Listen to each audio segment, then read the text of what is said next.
ఈరోజు కవిత రేవంత్ రెడ్డి గారికి మా గౌరవ ముఖ్యమంత్రి గారికి ఒక లేఖ కూడా రాస్తూ ఆ లేఖలో కొన్ని అవాస్తవాలని చెప్పే ప్రయత్నం చేసి ఆ ఒక్క తప్పుని కూడా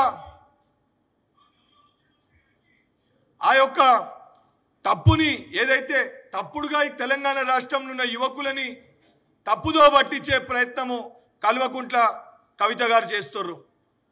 కవితమ్మ 10 ఏళ్ల మీ పరిపాలనలో ఏ రోజన్నా ఇంటర్మీడియట్ పేపర్ లీకేజ్ అప్పుడు 10th క్లాస్ పేపర్ లీకేజ్ అప్పుడు టీజీపీఎస్సీ పేపర్ లీకేజ్ అప్పుడు ఒక్కరోజన్నా నోరు తెరిచి మాట్లాడిన దాఖలాలు ఉన్నాయా?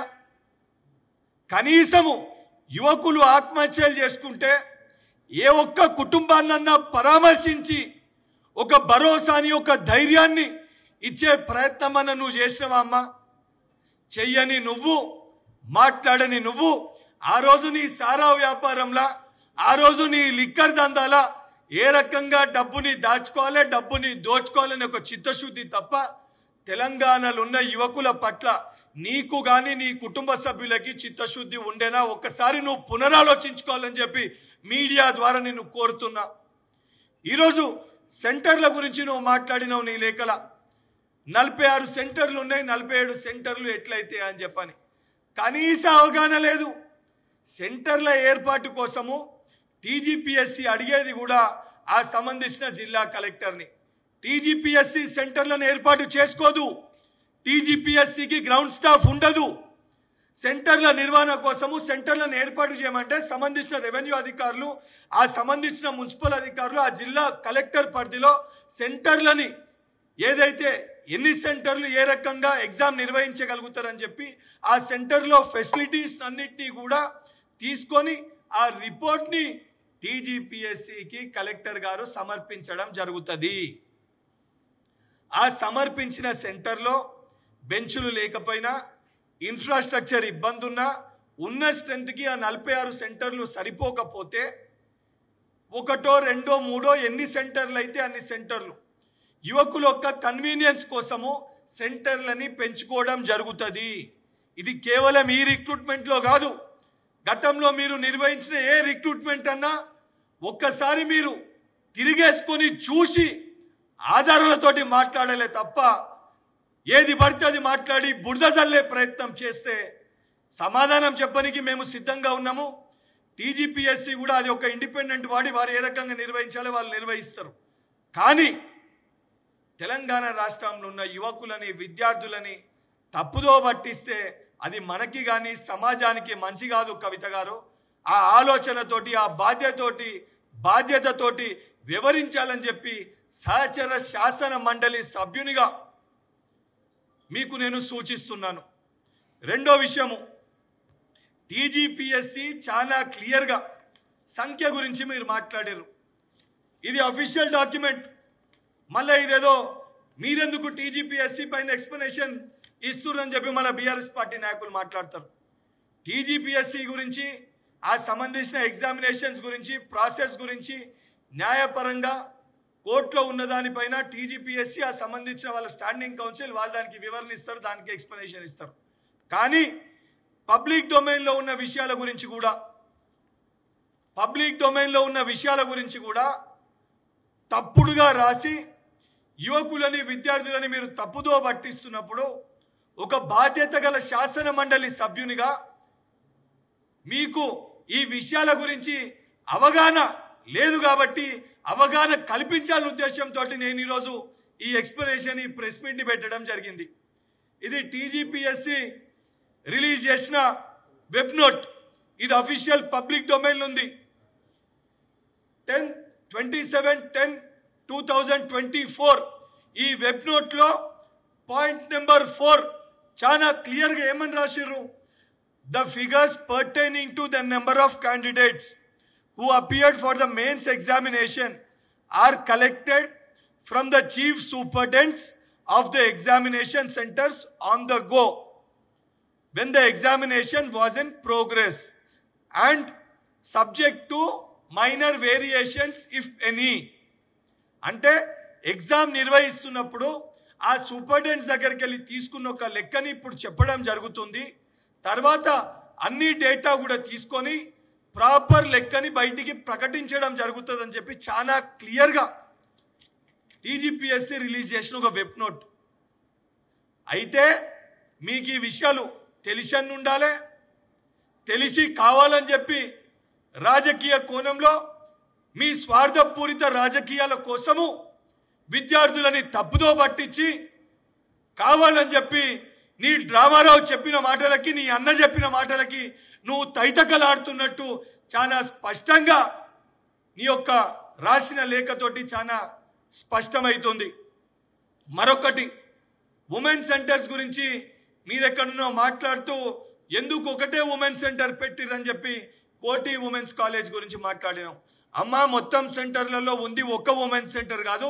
బేగంపేట ఉమెన్స్ కాలేజ్ కూడా 2 ఉమెన్ సెంటర్లు ఉన్నాయి, ఒకటి కాదు.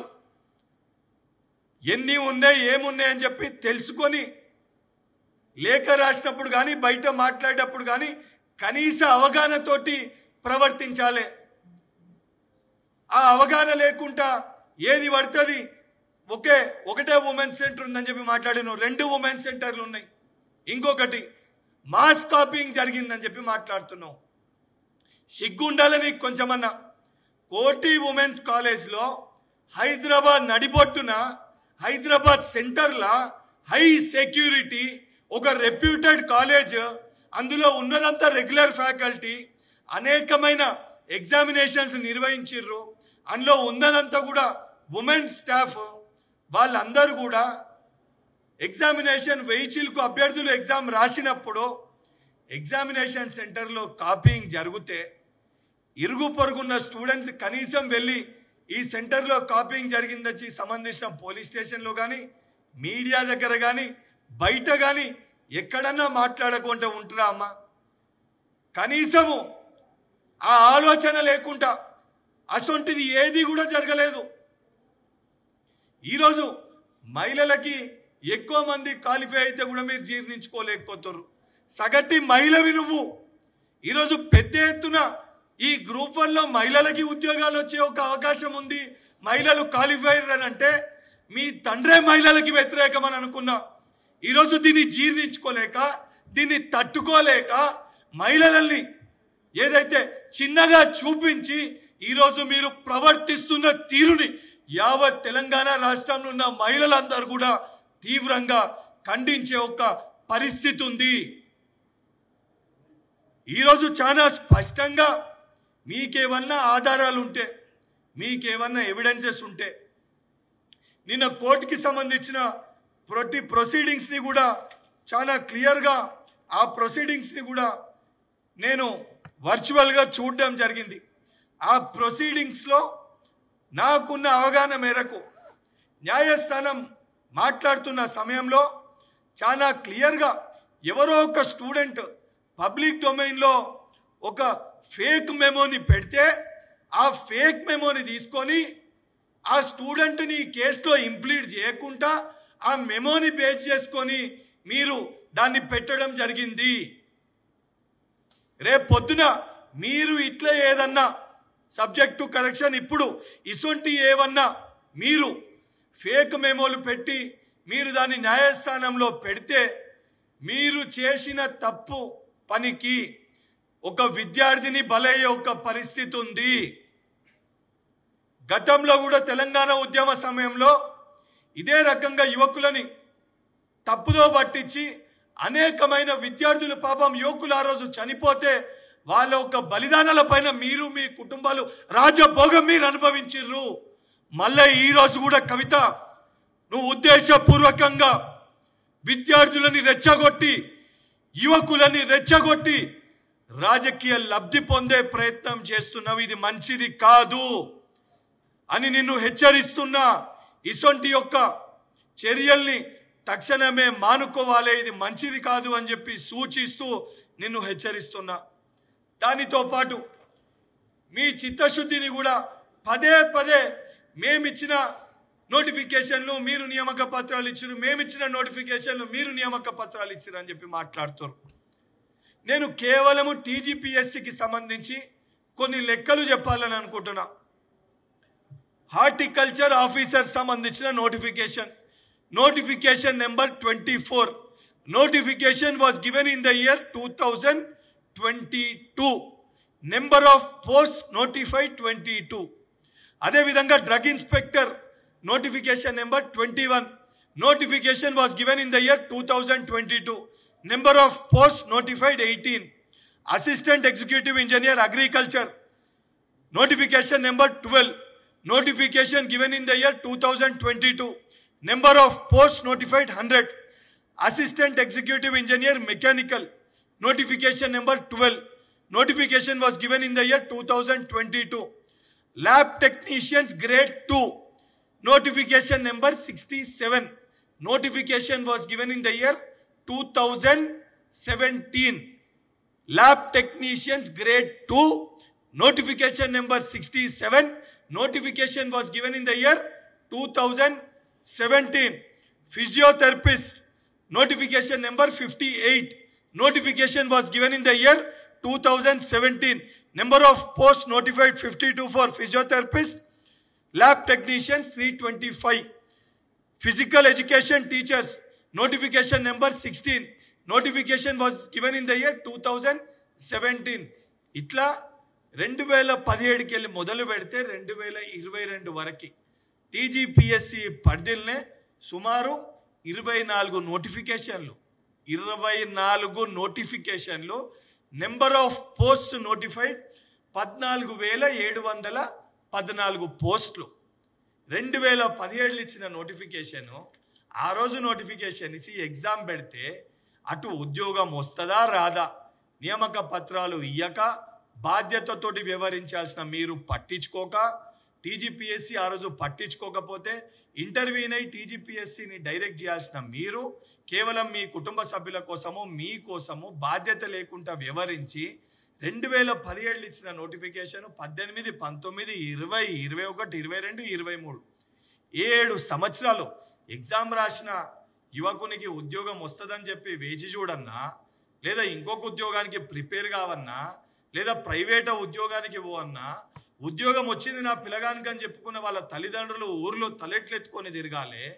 ఇంత బాధ్యత లేకుండా, నైతిక ఆలోచన లేకుండా, ఒక దద్దమ్మల లెక్క కేవలం మీ కుటుంబం కోసము, మీ కుటుంబం బాగుండాలి తప్ప 14,714 మంది పిల్లల జీవితాల గురించి ఏ రోజు మాట్లాడింది నువ్వు, నీ అన్న, నీ బావ, నీ తండ్రి పట్టించుకొని మీరు ఈరోజు ఈ కపట ప్రేమ చూపించి దొంగ కన్నీళ్లు కార్చుడు న్యాయంగా ఉందా? కవిత, కొంచెమన్నా ఆలోచనతోటి నువ్వు మాట్లాడుతున్నావా? సిగ్గుండాలే ఈ రకంగా నువ్వు మాట్లాడనీకి. ఇవన్నీ కూడా నేను చెప్పేది ఆధారాలతో సహా చెప్తున్నా. మరి ఈ నోటిఫికేషన్లు, ఈ 14 నోటిఫికేషన్లు టీజీపీఎస్సీల ఈ సమస్యల్ని పరిష్కరించి వీళ్ళకు ఉద్యోగ నియామక పత్రాలు ఇస్తేనే కదా ఈ డిపార్ట్మెంట్స్లో మళ్ళీ కొత్త ఉద్యోగాల్ని నోటిఫై చేయొస్తుంది, నోటిఫికేషన్ ఇవ్వస్తుంది. ఎగ్జిస్టింగ్ నోటిఫికేషన్ని కోర్టు కేసులలో ఉండి దాన్ని పరిష్కరించకపోతే ఆ డిపార్ట్మెంట్లో ఉన్న ఖాళీని ఎట్లా నోటిఫై చేస్తారు? ఆ నోటిఫై చేసేదానికి ఎట్లా నోటిఫికేషన్లు ఇస్తారు? ఇది కేవలం నీకు చెప్పింది టీజీపీఎస్సీ.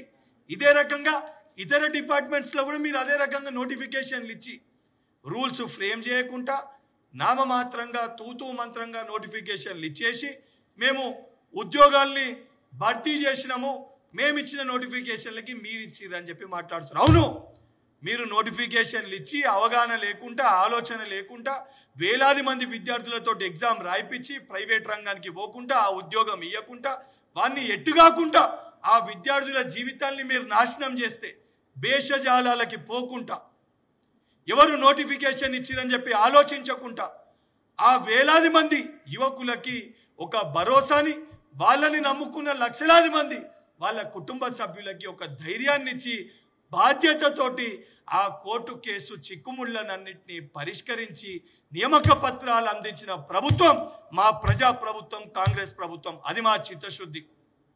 మేమిచ్చిన నోటిఫికేషన్లు టెట్ నిర్వహించి డిఎస్సి నోటిఫికేషన్ ఇస్తే, నోటిఫికేషన్ ఇచ్చి నియామక పత్రాలు కేవలం 3 నెలల్లో భర్తీ చేసిన ఒక బాధ్యత గల ప్రభుత్వం మా ప్రజా ప్రభుత్వం. మా గౌరవ ముఖ్యమంత్రి రేవంత్ రెడ్డి గారికి ఆ ఘనత తగ్గుతుంది, ఏదైతే ఆ ఘనత వారికే చెందుతుంది. ఈరోజు ఇవన్నిటినీ జీర్ణించుకోలేక మీరు 2014 23 వరకు కూడా 2 లక్ష ఏదైతే 1,33,000 ఉద్యోగాలు నింపినామని అంటారు. అందులో కేవలము మీరు కొత్త ఉద్యోగాలు నింపింది 30,000 నుంచి 40,000 మటుకే. మిగతా 80,000 ఉద్యోగాలు ఇతర కాంట్రాక్ట్ సంబంధించి మీరు రెగ్యులరైజ్ చేసిన స్టాఫ్కి సంబంధించిన లెక్కలవి. ఈరోజు మా ప్రభుత్వం ఏర్పడ్డాక గతంలో కోర్టు కేసు చిక్కుముడిలో ఉన్న ప్రతి నియామకాన్ని కూడా పరిష్కరించి నియామక పత్రాలు ఆ యువకులకు ఇచ్చి కొత్త నోటిఫికేషన్లు ఇచ్చి ఎప్పటికప్పుడు ఆ నోటిఫికేషన్లు కూడా ఆ సంబంధించిన డిపార్ట్మెంట్స్ వెబ్ నోట్ రిలీజ్ చేస్తూ ఎక్కడన్నా ఇష్యూస్ జరిగితే బాధ్యతతోటి ప్రభుత్వంలో ఉన్న మంత్రులు, అధికారులు, శాసనసభ్యులు, శాసన మండలి సభ్యులు ముఖ్యమంత్రి గారి దృష్టికి తీసుకొని వెళ్తున్నారు. ముఖ్యమంత్రి గారు దానిపైన రివ్యూ చేస్తున్నారు. దానిపైన మీడియా ముఖంగా ప్రెస్ మీట్ని పెట్టి సమాధానం చెప్తున్న ఒక బాధ్యత గల ప్రభుత్వము ప్రజా ప్రభుత్వము రేవంత్ సర్కార్.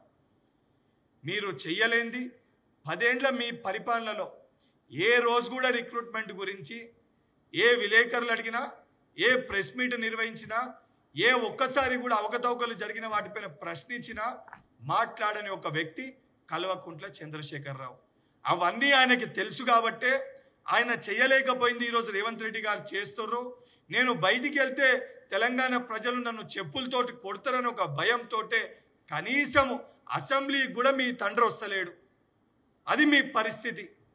ఈరోజు కేవలము రాజకీయంలో నీ అన్నతోటి ఉన్న పోటీకి నీ అన్న ఒక్క అబద్ధం చెప్తే నా అన్న కంటే నేను 2 అబద్ధాలు చెప్పి రాజకీయంగా ముందుకి పోదామని ఒక దురఉద్దేశంతో ఈరోజు నువ్వు వ్యవహరిస్తున్న తీరు చాలా తప్పు. నీ యొక్క వ్యవహారాన్ని మార్చుకో. ఇప్పటికే సారా వ్యాపారం, లిక్కర్ వ్యాపారం చేసి తెలంగాణ ఒక ఇమేజ్ని, తెలంగాణలో ఉన్న ఏదైతే అందరూ కూడా అసహించుకునే విధంగా నీ ప్రవర్తనని ప్రజలందరూ కూడా తప్పు చేసినామని చెప్పి వారు మాట్లాడుతున్నారు. మళ్ళీ ఇప్పుడు తెలంగాణలో ఉన్న యువకులని, విద్యార్థులని తప్పుదో పట్టించి వాళ్ళని మిస్లీడ్ చేసి వాళ్ళని రెచ్చగొట్టి రాజకీయ లబ్ధి పొందే ప్రయత్నం చేస్తే ఈరోజు ఈ యొక్క నోటిఫికేషన్ని గ్రూప్ 1లో ఏదైతే 100% ట్రాన్స్పరెన్సీగా చిత్తశుద్ధితోటి టీజీపీఎస్సీ ఎప్పటికప్పుడు ఎగ్జామ్స్ని నిర్వహిస్తుంటే పదే పదే నువ్వు నీతో పాటు ఉన్న కొంతమంది తొత్తులు లెక్క వ్యవహరిస్తున్నా కనీసం టీజీపీఎస్సీ ఫుల్ ఫామ్ తెలియని అవగాహన లేని కౌశిక్ రెడ్డి కూడా టీజీపీఎస్సీ గురించి మాట్లాడుతుండు. దీనికంటే దౌర్భాగ్యం ఉంటుందా? కనీసం కౌశిక్ రెడ్డికి ఇష్యూస్ పైన అవగాహన లేదు. గ్రూప్ 1లో ఎన్ని ఉద్యోగాలు ఉంటాయి, దానికి సంబంధించి ఏంది, దాని రూల్స్ ఏంది, ఏది అని కనీసం అవగాహన లేని వ్యక్తి కూడా గతంలో ప్రెస్ మీట్ నిర్వహించినప్పుడు ఈ అంశాలపైన ఆ రోజు ఎమ్మెల్సీగా ఉన్నప్పుడు ఇదే హుజరాబాద్లో పత్రికా విలేకరులు ఈ అంశాలపైన మాట్లాడితే అది టీజీపీఎస్సీ చూసుకుంటుందని చెప్పి మాట్లాడిన వ్యక్తి ఇవాళ కేటీఆర్ ఏదో మాట్లాడమనగానే బయటికి వచ్చి మాట్లాడుతున్నాం. మళ్ళా చెప్తున్నా, మీ కాడ ఆధారాలు ఉంటే, మీ కాడ ఎవిడెన్సెస్ ఉంటే 100% న్యాయస్థానం ఉంటుంది. న్యాయస్థానంలో ఎవిడెన్సెస్ ప్రాపర్గా చూపిస్తే బాధ్యతతోటి మీ దగ్గర ఎవిడెన్సెస్ ఉంటే ఆ ఎవిడెన్సెస్ని తీసుకొని కల్వకుంట్ల కవిత గారు నువ్వు నా దగ్గర రా, నేను ముఖ్యమంత్రి గారి అపాయింట్మెంట్ తీసుకుంటా, నేనే తీసుకెళ్ళి మాట్లాడిపిస్తా. 100% తప్పులు జరిగితే ఈ బాధ్యత గల ప్రభుత్వము భేషజాలకి పోకుండా 100% ఎవిడెన్సెస్ ఉంటే రెక్టిఫై చేసుకుంటుంది. మా ఇంట్రెస్ట్ పబ్లిక్కి సర్వీస్ ఇవ్వాలని చెప్పాలి. కానీ ఏదీ లేకుంటే, ఎవిడెన్సెస్ లేకుండా ఈరోజు మహిళల్ని కించపరిచే విధంగా, మహిళలకి ఎక్కువ ఉద్యోగాలు ఎట్లా వచ్చినాయి, రెప్యుటేషన్ ఉన్న ఒక కోటి ఉమెన్స్ కాలేజ్ని దాని రెప్యుటేషన్ని దెబ్బతీసే విధంగా అక్కడున్న స్టాఫ్ని ఏదైతే వాళ్ళని తప్పుడుగా ఆడ మా కాపీయింగ్ జరిగిందని చెప్పి వాళ్ళని తప్పుడుగా చిత్రీకరించే ప్రయత్నం చేస్తే అక్కడున్న స్టాఫ్ ఊరుకోరు, తెలంగాణ రాష్ట్రంలో ఉన్న మహిళలు ఊరుకోరు. రేపు పొద్దున ఏదైతే నువ్వు బయట తిరిగితే వీళ్ళందరూ కూడా నిన్ను తరిమి కొట్టే ఒక పరిస్థితి ఏర్పడుతుంది. కవితక్క సహచర శాసన మండలి సభ్యురాలు కాబట్టి ఇసొంటి ఒక పరిస్థితి ఏర్పడితే బాగుండదు. కాబట్టి ఒక సోదరునిగా నీకు సూచిస్తున్న ఇసొంటి విషయాలపైన ప్రస్తావించినప్పుడు, మాట్లాడినప్పుడు మీకు అవగాహన లేకపోతే మా ప్రభుత్వంలో ఉన్న ఏ ఎమ్మెల్యేని, ఏ ఎమ్మెల్సీని ఎవరిని అడిగినా కూడా సంపూర్ణ అవగాహన మాకుంటుంది. మేము చెప్పని కూడా ఏమి వెనుకపోము, ఏది దేనిపైన దేనికోసం ఇచ్చిర్రు అనేది అవగాహన లేకుండా ఏదో రాజకీయ కక్షతోటి ఒక కుళ్ళుతోటి కుతంత్రాలతోటి మేము చేయలేకపోయింది వీరు చేస్తుర్రు అని చెప్పి కాళ్ళల్లో కట్టలు పెట్టే ప్రయత్నం చేస్తే నిన్ను నీ కుటుంబ సభ్యుల్ని కనీసం ఈసారి ప్రతిపక్ష హోదా అన్న ప్రజలు ఇచ్చారు. ఇదే రకంగా మీ యొక్క వ్యవహార శైలి ఉంటే, ఇదే రకంగా మీ ప్రవర్తన ఉంటే రేపు పొద్దున ఎక్కడ తిరిగినా కూడా రాళ్లతోటి కొట్టే పరిస్థితి ఏర్పడుతుంది. కల్వకుంట్ల కవిత ఇటువంటి వ్యవహారాల్ని మానుకోవాలని చెప్పి కల్వకుంట్ల కవిత గారికి మరొకసారి మీడియా ద్వారా సూచిస్తున్నాను.